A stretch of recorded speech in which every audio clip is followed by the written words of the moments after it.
suis d'origine iranienne. J'ai vécu en Iran jusqu'à l'âge de 11 ans. Après, j'ai eu la chance de venir en France. Et puis par la suite, j'y retournais régulièrement. J'ai été baignée dans la religion musulmane, que j'ai très bien connue, que j'ai pratiquée, avec beaucoup de foi, beaucoup d'assiduité aux prières, etc. Et j'avais cette crainte de Dieu, avec vraiment un réel amour pour lui. J'avais une religion, mais je n'avais pas de relation. Je n'avais pas de relation véritable avec Dieu. Il s'avérait aussi que j'avais une enfance pas très facile, je dirais. J'étais issue d'une famille assez déchirée. Je baignais moi-même dans la dépression depuis toute petite, et c'était quelque chose qui ne me quittait pas. C'était beaucoup de remises en question. Je n'avais pas véritablement de raison de vivre. Mais dans tout ça, je m'accrochais à Dieu.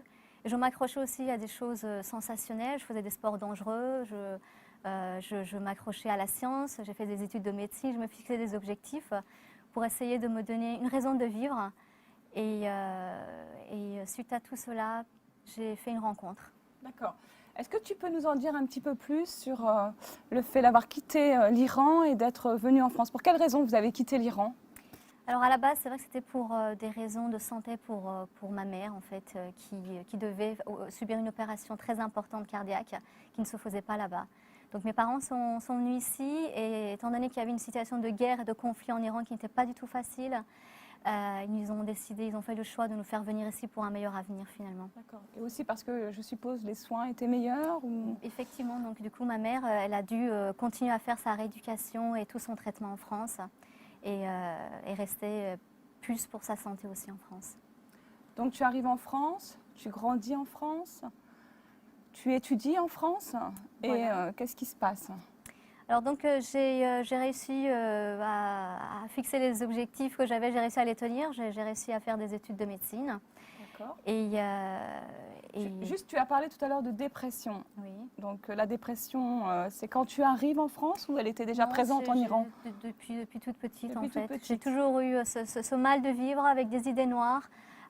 J'étais toujours très isolée, très en retrait. Je ne supportais pas la musique, je ne supportais pas d'être dans une ambiance festive ou autre. J'étais toujours en retrait. Je n'avais pas énormément d'amis. Je m'isolais moi-même alors qu'on venait vers moi. Tu étais refermée sur toi-même? Tout à fait. D'accord. Et malgré tout, tu arrivais quand même à aller à l'école, à étudier? Je m'accrochais finalement. Ouais, C'était tu une t'accrochais. solution de secours pour moi, les études. D'accord. Donc tu t'es plongée dans les études? Tout à fait. Et ce qui m'a valu la réussite aussi de concours. Et c'est vrai que j'étais brillante, et on ne pouvait pas se douter que derrière la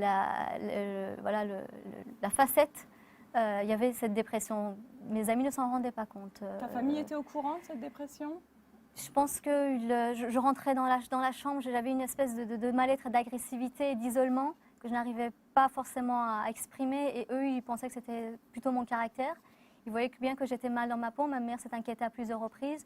J'ai même dû avoir à un moment donné un suivi psychothérapeute avec antidépresseurs et compagnie. Et effectivement, avec des idées noires, je ne me suis pas passée à l'acte, mais j'étais à deux pas j'étais à deux pas de le faire, effectivement. Alors tu es une jolie fille, tu as fait de belles études. Malgré tout, tu es dépressive. Et qu'est-ce qui se passe? Eh bien, à un moment donné, quelqu'un m'a parlé, j'ai eu un ami qui m'a parlé de Jésus, qu'il a rencontré, j'avais 24 ans, lui aussi. Il rencontre la foi chrétienne, protestante. Et il m'en parle, j'ai vu sa vie changer sous mes yeux. Et il me parle de ce Jésus que je ne connaissais pas, et je vois... Alors que tu étais musulmane? Tout à fait, il le savait très bien. Et je vois dans sa vie concrètement un changement radical. Et lui, il me parle, il connaissait cette soif que j'avais finalement de la recherche du bonheur quelque part. Je lisais beaucoup des livres de philosophie sur le bonheur. Je touchais même dans le bouddhisme, j'ai cherché aussi.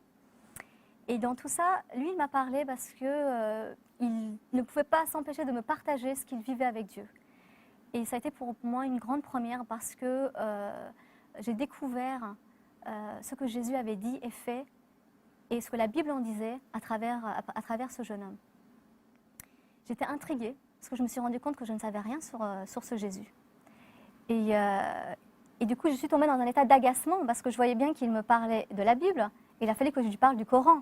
Donc on est tombé dans un conflit Et face à ce conflit où je lui sortais des versets coraniques et je disais oui, mais le Coran dit que, je me suis rendu compte qu'en fait, ce qu'il me disait, je n'en savais rien du tout finalement, que je ne connaissais pas du tout la Bible et que ce n'était pas non plus du tout ce qu'on m'avait dit ou ce que je croyais. Donc par affrontation et par intellectualisme, je me suis mise à lire la Bible, rien que pour le confronter. Et c'est comme ça que je suis arrivée à un point, ça n'a duré qu'une semaine, je suis partie avec ma Bible, avec mon Coran, en disant on va voir ce que dit l'un et l'autre. Et c'est vrai que je suis arrivée à un moment donné où je me suis dit mais j'en sais de trop maintenant. Et si jamais c'était vrai? Maintenant que je vois que quand Jésus dit je suis le chemin, la vérité et la vie, et si c'était vrai? Et si jamais en mourant, une fois là-haut, je me retrouvais face à lui, je voyais Dieu et que je voyais Jésus à ses côtés qui disait eh bien voilà, c'était vrai. Qu'est-ce que je vais pouvoir répondre maintenant que je sais? Maintenant que je sais. Et ça a été un moment assez dur parce qu'il a fallu que je mette mon orgueil dans ma poche. Et je me dise, et si jamais je me trompais? Et si jamais malgré toute ma culture, mon identité, tout ce qu'on m'avait dit, tout ce en quoi j'avais cru et pratiqué, misé, et si jamais il y avait autre chose? Et à ce moment crucial, c'est vrai que j'ai baissé les bras en disant, Dieu, tu sais, je ne suis qu'un être humain, je peux me tromper. Par contre, si tu es vivant, alors tu parles. Alors parle-moi. Jésus, on dit que tu es vivant. Alors si tu es vivant, viens me parler, viens me dire si c'est la vérité. Et j'ai dit, mais si tu sais que c'est toi la vérité, viens me le dire. C'est toi qui viens me le dire. Et c'était ma seule prière parce que je ne savais pas prier autrement que ça. Je les ai mis au défi, j'ai mis Dieu au défi, j'ai dit, si tu es vivant, tu me le dis. Parce que si je me trompe, ce sera de ta faute. Moi, je ne suis qu'un être humain, je peux me tromper, je ne suis rien. Mais toi, Dieu, si tu es vivant, je veux que tu me parles. Donc tu baisses les bras et tu les lèves vers Dieu. Tout à fait. Tout à fait. Tu lui poses des questions, montre-moi la vérité. Et qu'est-ce qui se passe à ce moment? Alors, à ce moment, je continue quand même à lire la Bible, toujours en me renseignant sur ce que disait Jésus. Et en même temps, je lisais en parallèle le Coran. Je faisais cette prière, vraiment, j'ai mis une semaine à part, vraiment. Et de tout mon cœur, je voulais connaître la vérité.